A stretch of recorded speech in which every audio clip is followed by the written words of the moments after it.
Hello សួស្តីទាំងអស់គ្នាអញ្ចឹងថ្ងៃនេះខ្ញុំមានលំហាត់មួយចង់មកចែករំលែកដល់អ្នកគ្នាអញ្ចឹងយើងមើលប្រធានលំហាត់របស់យើងគេថាគេឲ្យចំនួនគុណវិជ្ជមាន A1 A2 A3 ចុចរហូតដល់ AN ហើយ A1 គុណ A2 គុណ A3 គុណចុចរហូតដល់គុណ AN គឺស្មើនឹង1ហើយគេឲ្យយើងបង្ហាញថា1បូក2026 A1 ក៏តែឲ្យ1បូក2026 A2 ក៏តែឲ្យ1បូក2026 A3 គុណឲ្យចុចរហូតដល់គុណនឹង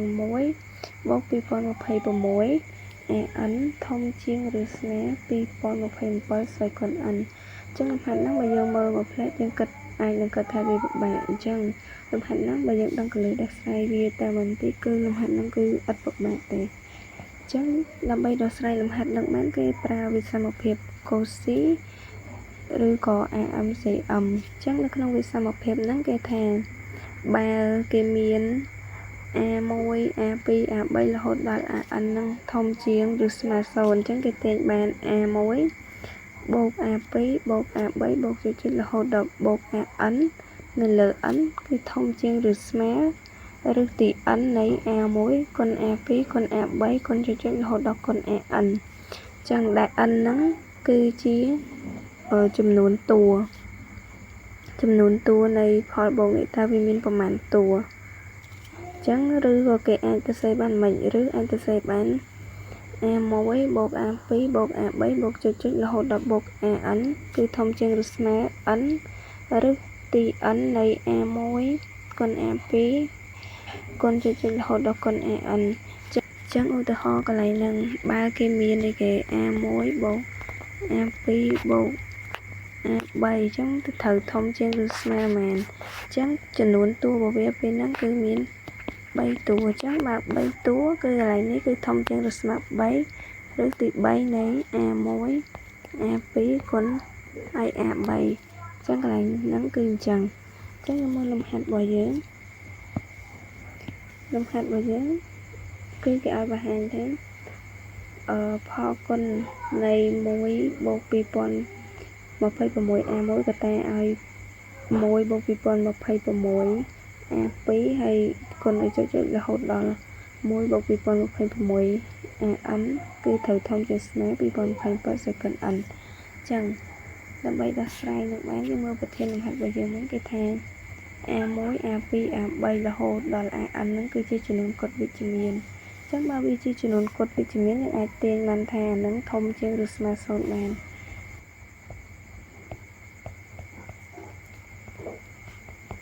យើងមានអីគេ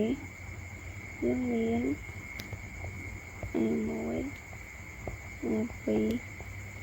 A3 ចុចរហូតដល់ AN ធំជាងឬស្មើ0អញ្ចឹងយើងប្រើតាមវិសមភាព Cauchy មកតាមវិសមភាព Cauchy តោះគេបានអីគេអញ្ចឹងយើងប្រើនេះយើងយកនេះមកប្រើយើងទាញរកនឹងអស់នេះគ្រប់កត្តាទាំងអស់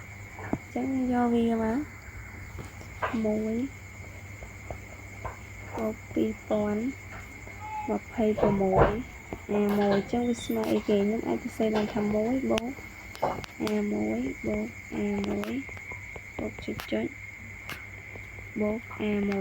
អញ្ចឹង2026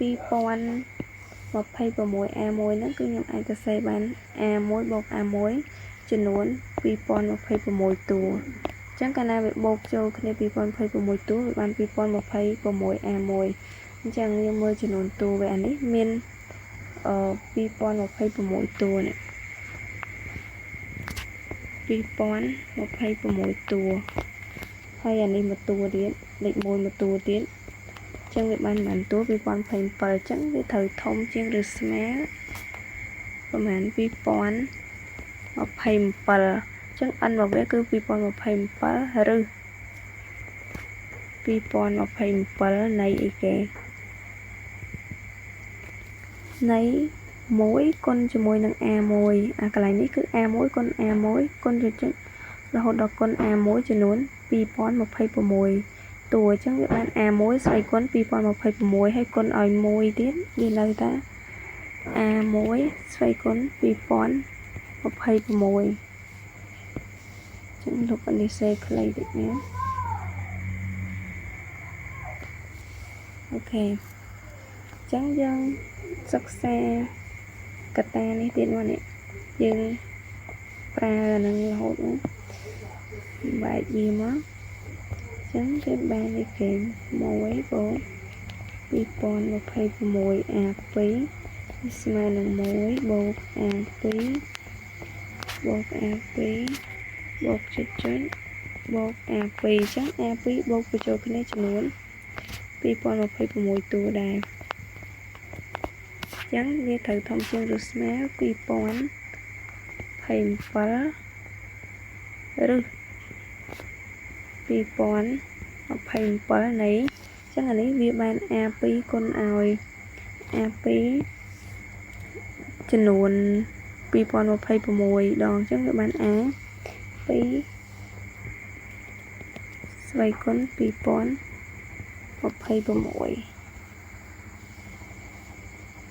ចឹងនេះតែងរហូតមកវាគេ1បូក2026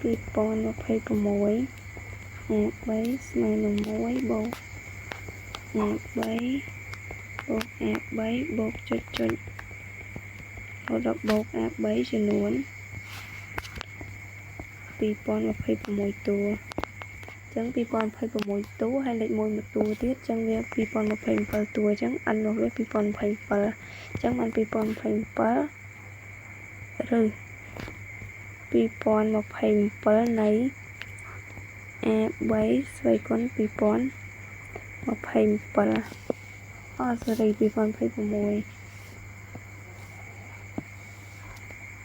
ដោយសារតែ A3 របស់យើងមាន2026តួអញ្ចឹងវាគុណទៅវាបាន A3 ស្វ័យគុណ2026អញ្ចឹងចុចមកគុណចុចចាញ់រហូតដល់ណាដល់1បូក2026 AN អញ្ចឹងអាចទៅសេបាន1បូក AN បូក AN បូកចុចចាញ់បូក AN រហូតដល់2026តួចឹងដូចគ្នាដែរវាធំជាងឬស្មើ2027ឬ2027នៃ AN ស្វ័យគុណ2026ចឹងយើងគុណអង្គនឹងអង្គមកគុណ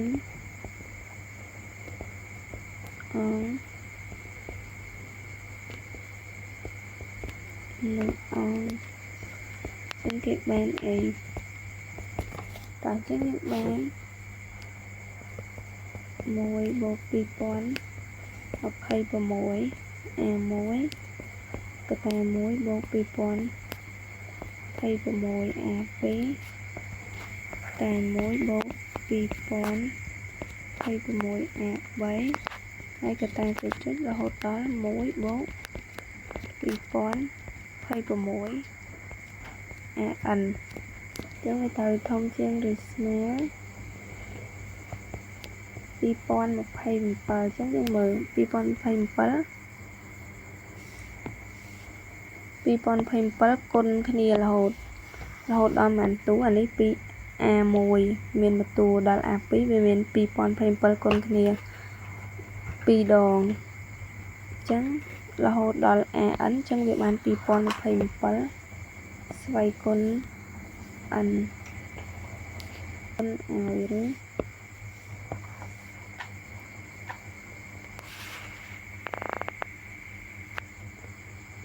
គុណឲ្យឬ2027ហើយអីគេ A1 2000ស្វ័យគុណ2026គុណ2026គុណ A2 ស្វ័យគុណ2026គុណ A3 ស្វ័យគុណ2026គុណចុចដល់គុណ AN ស្វ័យគុណ2026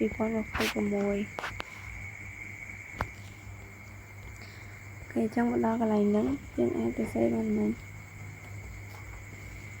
យើងអាចទៅសេបាន 1 បូក 2026 A1 ក៏តែ1បូក 2026 A2 ក៏តែ1បូក 2026 A3 ចុច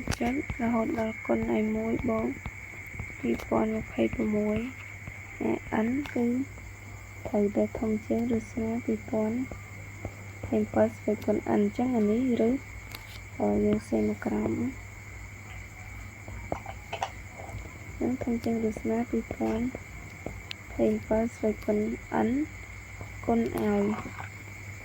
ឬនៃ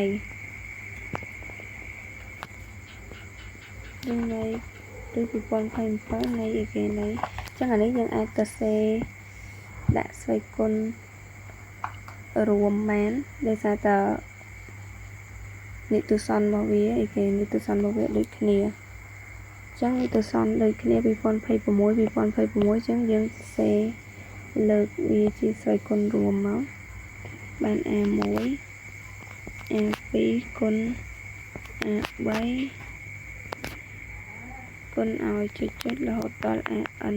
ទាំងអស់ហ្នឹងស្វ័យគុណ2026អញ្ចឹងបំរាប់របស់យើងគេប្រាប់ថាម៉េចគេប្រាប់ថា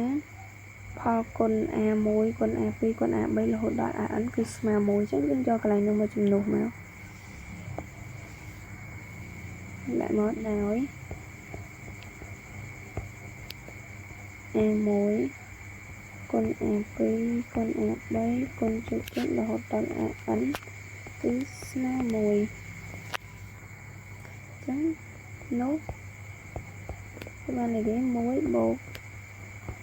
2026 A1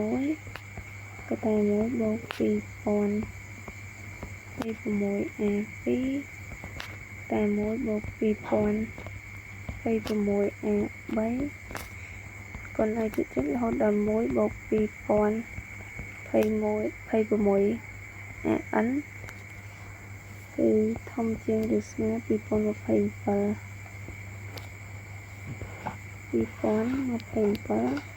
ស្វ័យគុណ n អញ្ចឹងត្រូវបានស្រាវបញ្ជាក់អញ្ចឹងរបៀបធ្វើរបស់យើងគឺប៉ុណ្ណា